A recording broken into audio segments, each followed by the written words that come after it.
Ladies and gentlemen, good afternoon. It is 2 months since the dramatic few days that ended Robert Mugabe's 37 years in power in Zimbabwe.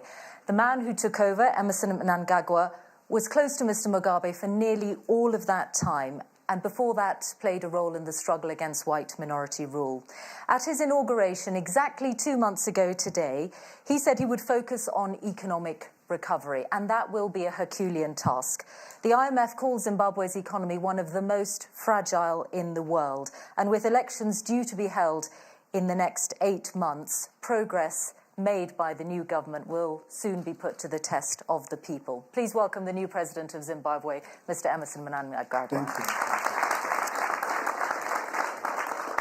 Mr. President, let's begin with that task of economic recovery, the task that's brought you to Davos. What is the message that you are delivering here? Well, as you say, today is my 60th day, making it 2 months in office. On my day of inauguration, I mentioned that economics, trade cooperation would be priority to the new order in Zimbabwe, rather than politics as a priority. This is what we are going to do. In Zimbabwe, in order to catch up with the region, I'm sure you're aware that Zimbabwe is lagged behind in many areas as a result of isolation for the past 16 or 18 years of our history. Now, we are saying to the world, Zimbabwe is now open for business. To do so, it is necessary that we look at all the legislation which we have, which has been constraining business coming into Zimbabwe, so that there's ease of business, doing business in Zimbabwe. That is from the perspective of investors coming to Zimbabwe. And there's one key piece of legislation that's been controversial, and that was the indigenization law that limited the stake that foreign investors could take in Zimbabwean companies, that black Zimbabweans had to hold 51%. So is that law now going to be repealed? It's true. We introduced, as part of the administration throughout, the old administration, it is true, we had the Indigenization Act, whereby an investor coming into Zimbabwe, we had 3 categories of resources. We had the depletable and extractive resources, which required that an investor, when you come to Zimbabwe, you land at the airport, you already know that 51% belongs to us, and you remain with 49%. Then with the non-extractive, non-depletable resources, that was open for investors to come in. And the last category was that of the indigenous people, reserved sector. The sector is like retail business, small businesses, which was reserved for our people. But now, with regard to the first one, the issue of depletable or extractive resources, under my administration, we have limited that to only 2 minerals. That is diamonds as well as platinum. The reason is that we do not have a comprehensive diamond policy, which we are working on by talking to already established economies who have a diamond policy in our region or perhaps beyond. So in all other industries, what size of stakes could foreign investors hold in the future? The rest, you negotiate. You come in if you want to have a partner. If you don't want to have a partner, it's open business, except in those 2 areas. Okay. You can come in for lithium, you can come in for gold, you can come in for chrome, you can come in for coal, you can come in any other mineral, tin, copper. It's now open, okay, except those 2. You said that you need to correct the economic situation that Zimbabwe's found itself in, and you pointed to international isolation. You would acknowledge, would you not, that it is also bad decisions from the government of Zimbabwe over many years, a government, a ruling party in which you've been a key figure for many years, that has made those decisions? That is correct. This is why we say, going into the future, we would want to embrace the international community. We also want the international community to embrace us. And to do so, we must look at what is necessary to be done in order for the international community to accept us, in order for the international community to say, today Zimbabwe is suitable for the investment, is ready for investment. So we must look at the constraints which investors were saying, these are the things that determine their bringing capital into any destination. As you are aware, that capital can go only where it feels comfortable. Why was it not feeling comfortable before in Zimbabwe? Well, we must address those issues. Yes. Well, how would you answer that question? Because you were Mr. Mugabe's vice president. Before that, you were Speaker of Parliament. And many more other positions in his government. But as I say, from the time we introduced land reform, this is the time we had this isolation. But as you are aware, we could not stop our land reform because we went to a very bitter liberation armed struggle in order to get our land back from the colonialists at the time. So when we became independent, yes, of course, at Lancaster, the then British government, I must say, whenever Britain has led the Prime Minister, Zimbabwe enjoys the relationship. Currently with Theresa May, I can assure you, within 1 hour of my inauguration, there was an envoy from Theresa May saying they were ready to cooperate with us. But let me go back to your question. So in 1979, when we had our Lancaster conference, the British and Americans assured us that they will provide funding which we would use in the process of land reform on a basis of willing seller, willing buyer. But when Prime Minister Tony Blair came in, he abrogated that relationship. But we said, whether there's British money or there's no British money, we'll proceed to correct the imbalance of land position, because at the time, 1% of the population owned 70% of the land, and 99% of the population owned 30% of the land. And I understand that the principle of land ownership is really important. It was particularly important in that post-colonial era of independence, which you're describing. But there's no doubt that the way that the white-owned farms were seized had huge implications, not only for the people whose land it was, who owned that land, but for many of the black farm workers, and indeed for Zimbabweans in general, because not long afterwards, the food crisis began. And you still have a situation where as many as a third of Zimbabwean children are malnourished. So what do you say now to those white farmers? Do you need them back in order to get the full potential out of the land? You are correct to say at the time of independence, actually Zimbabwe was a food basket of the region.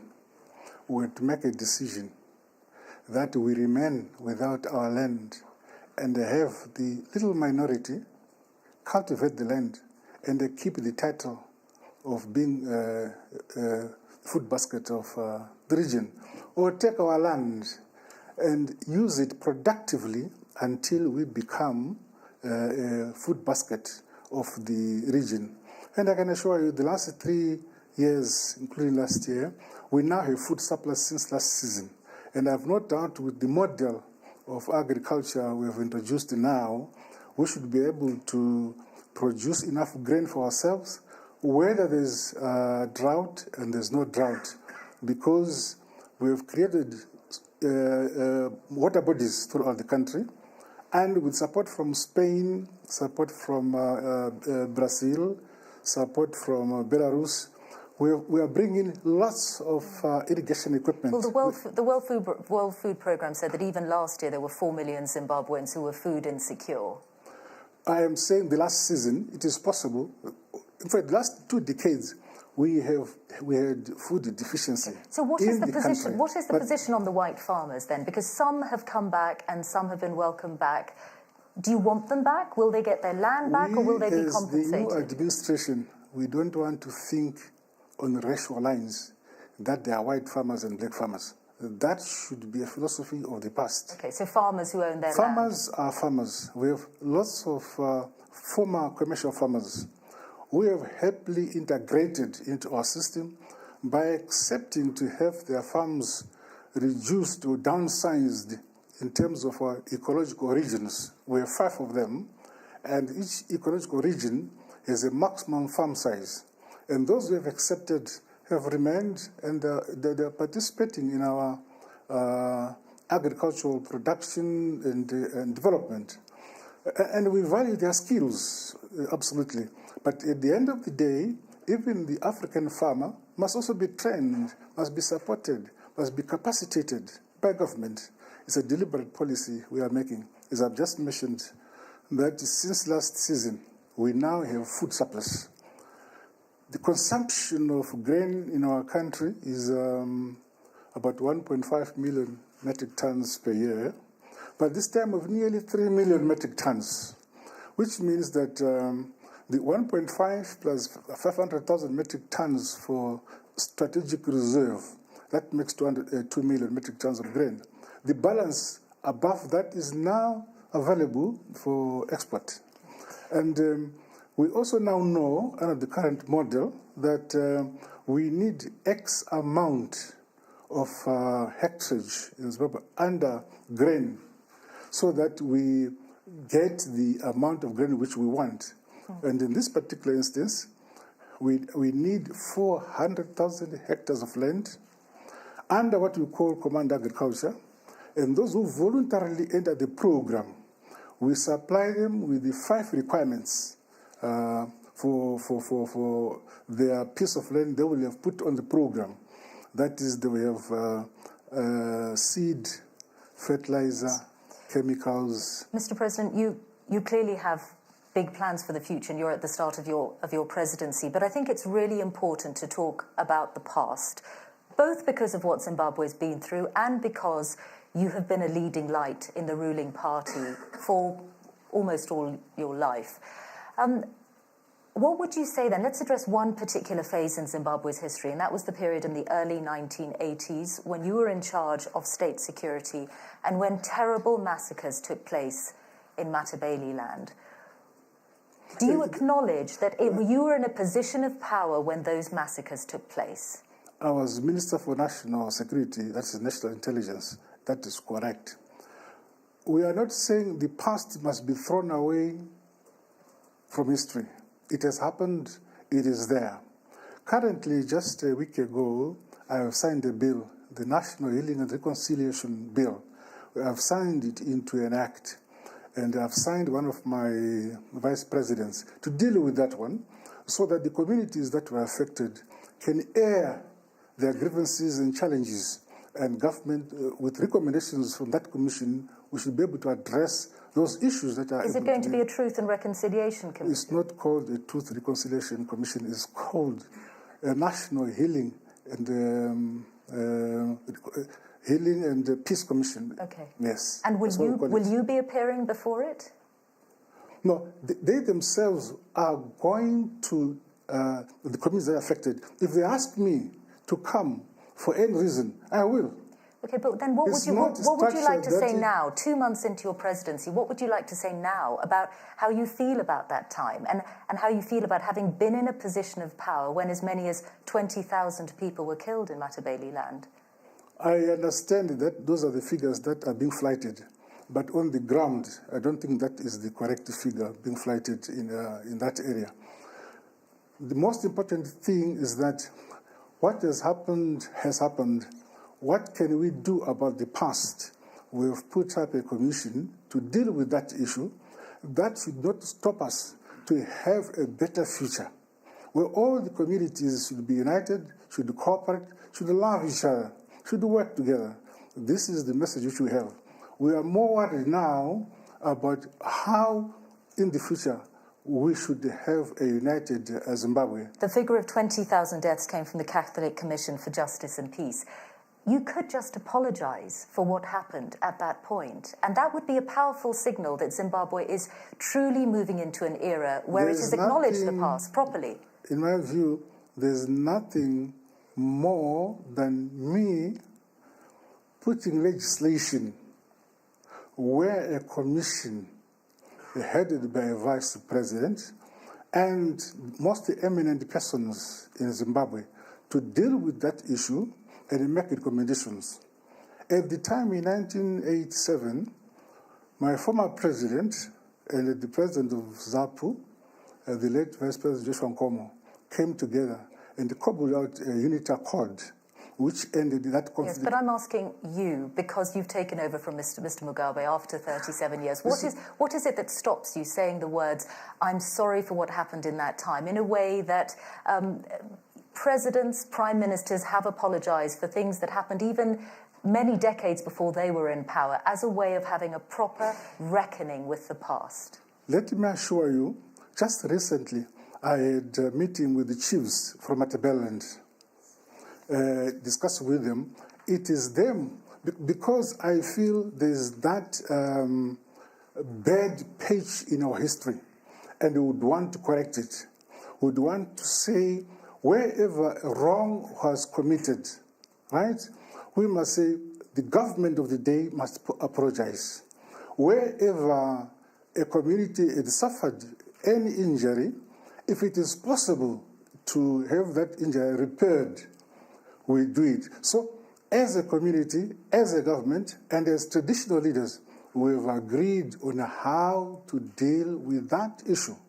And I'm happy that quickly, within the last 30 days or so, I've been able to put forward the legislation which I signed last week. Okay. Is it possible then that you will say sorry in the future after the commission you're talking about in Zimbabwe has reached a conclusion? My dear, my people and myself are determined to make sure that the commissions of the past, the commission or the acts of commission, acts of omission or commission in the past, we have to interrogate them.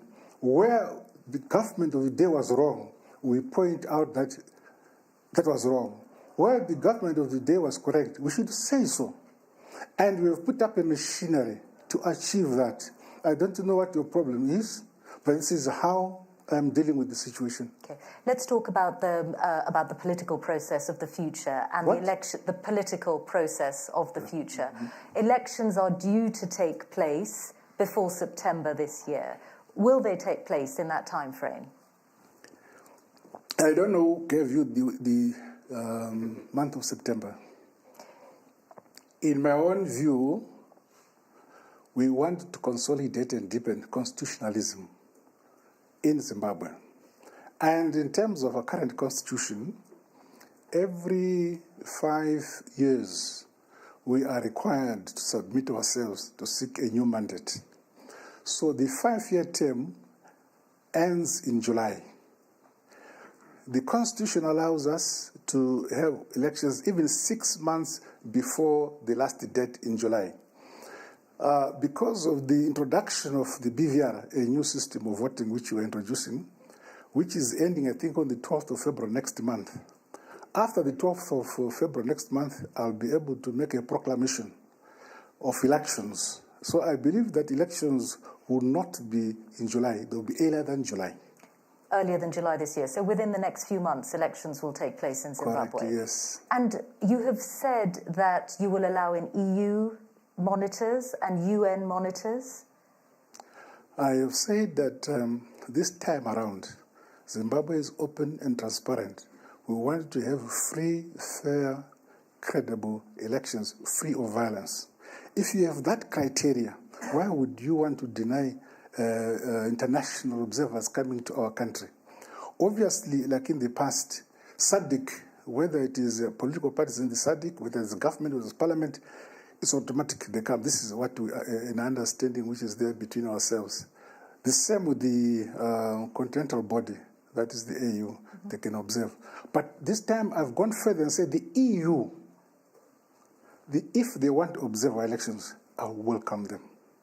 Other nations outside the EU who want to observe our elections, let them apply. And will those, wherever they've come from, those outside monitors or observer missions, will they have free and unfettered access? Will they be able to go wherever they want and look at whatever they want? I'm not an English expert, but I thought when you say it will be transparent, it means they have access. Unless the meaning of transparent means something different. But this is how I understand it, that we are going to have transparent elections, free and fair. And can you also guarantee that there will be no intimidation of opposition rallies, of opposition supporters, that their meetings, their gatherings will be able to take place in complete freedom and without any interference? The word you have used, guarantee, let me explain. So far, the leaders of my party, the leaders of the opposition leaders who are there, were all agreed that we need a non-violent general election. But I don't think those who commit violence make an application first that they are going to commit or assault somebody. But we as political party leaders, we must preach peace, non-violence. All of us as political parties, that's what we're going to do. For instance, I'm sure you're a Christian too, the Bible is 10 commandments. Many people know about 10 commandments, but they still commit some of the crimes which are forbidden by the 10 commandments. Okay. A few specific questions. Will you set up a new independent election commission as part of that process of preparing for those next elections? We already have the ZEC, the Zimbabwe Electoral Commission. It's one of the 5 independent commissions. It's already in place. It is the one. In the past, when we got independent, we used to have the government running elections. But this is not consonant with international practice. You would want to have elections run by an independent body, not by government. So this is what we have done. Okay. And will Zimbabweans outside the country be allowed to register to vote? Totally. Anybody who is above the age of 18 in Zimbabwe and is a citizen, in some instances, other classes may vote depending on how your class of residence is classified. But if you're a citizen, you're allowed to vote in these elections, as long as you're 18. And if ZANU-PF lose power in these elections, will you hand over to the opposition? You remember we had a constitutional referendum where ZANU-PF lost. And immediately the results were out, we said we abide by the results. We are very clear. The purpose of an election is to have the electorate select a team of a team of persons whom they think addresses their challenges and their needs. If we lose elections, that's it. Whichever party wins the election will proceed to take the reins of power, because they will have appealed to the electorate perhaps with the better policies and so on. But I've been leader of government business for many years in Parliament, and I've been benefiting a lot from the opposition making criticisms, and every constructive criticism they make, I take it on board. And this is why we are continuing in power, because we take the complaints of the opposition and implement. Let's talk about Zimbabwe's relations with other countries. Sorry? Let's talk about Zimbabwe's relations with other countries. Now, President Trump is on his way to Davos. I wonder what you thought when you heard his reported comments about some African countries being shitholes. Yes, I have my foreign minister somewhere here. He informed me about that, but he also told me that he has since denied. Nonetheless, we as SADC are a bloc, and also the continental bloc, that is the AU. I'm informed by my Minister of Foreign Affairs that the AU made a statement representing us all. Also, SADC made their statement representing us all. Would it affect how you interact with President Trump in the future? Pardon? Would it affect how you interact with President Trump in the future? Look, this is why I say even those who are against us in the past Zimbabwe is now open. To me, there shouldn't be any enemy I cannot talk to. I believe that the people of Zimbabwe have no case against the American people, nor do the people of America have any case against the people of Zimbabwe. This is a question of international relations.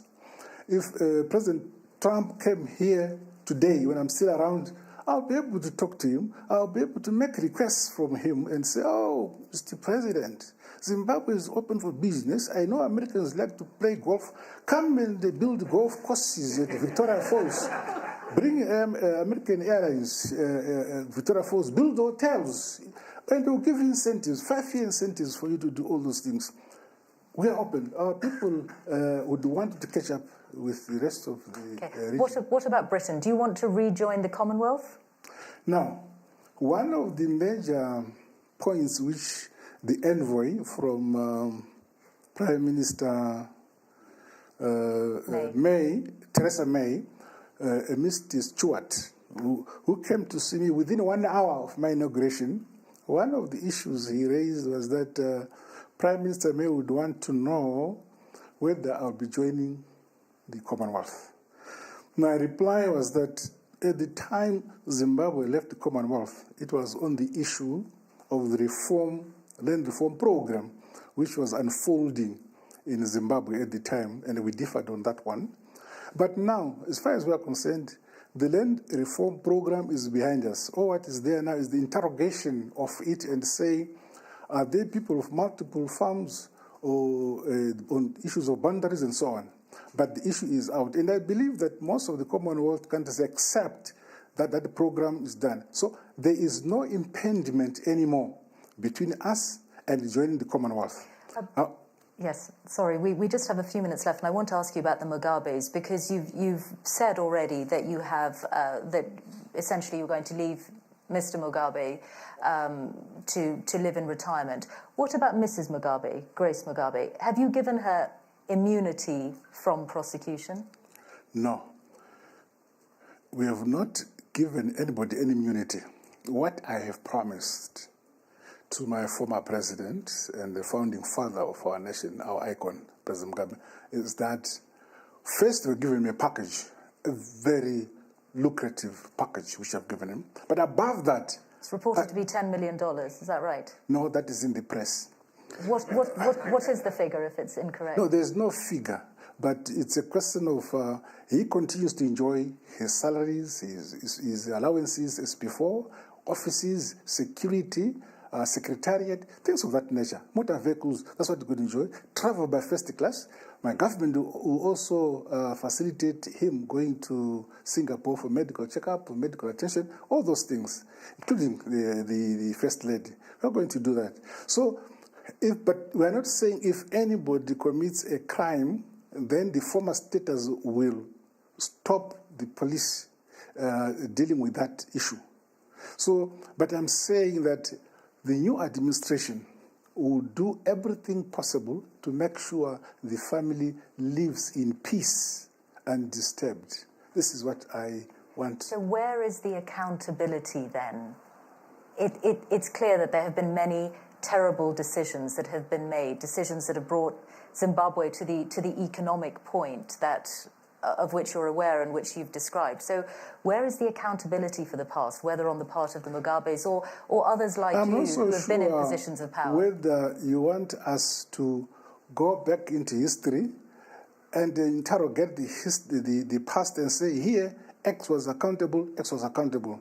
My approach is that zero tolerance to corruption. That's the approach I'm making. Zero tolerance to any corruption.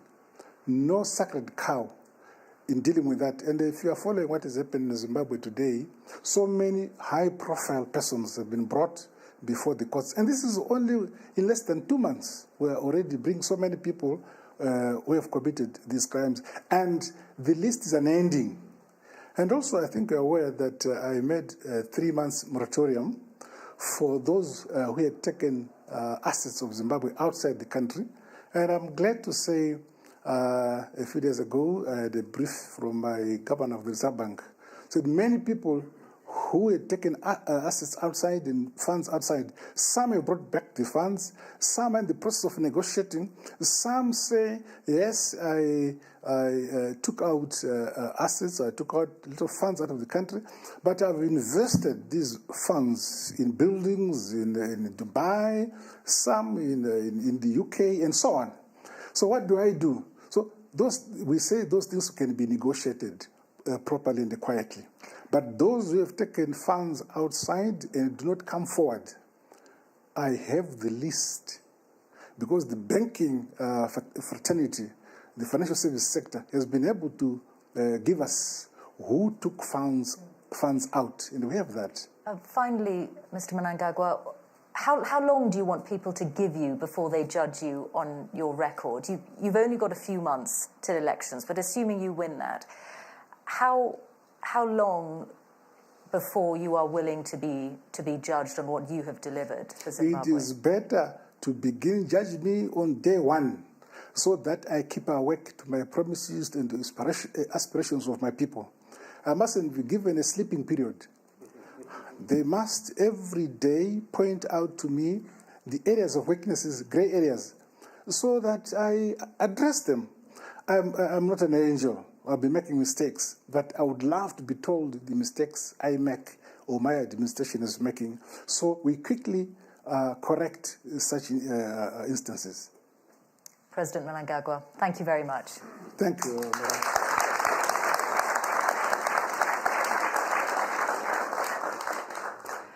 Thank you very much, ladies and gentlemen, and thank you again, Mr. Mnangagwa. You're leaving tomorrow, I think. Yes, I leave tomorrow. Before President Trump arrives. See, I would have loved to see the lady, Mrs. May. Because Margaret Thatcher was good to us. May is good to us. All the male prime ministers have not been. Thank you so much. Thank you.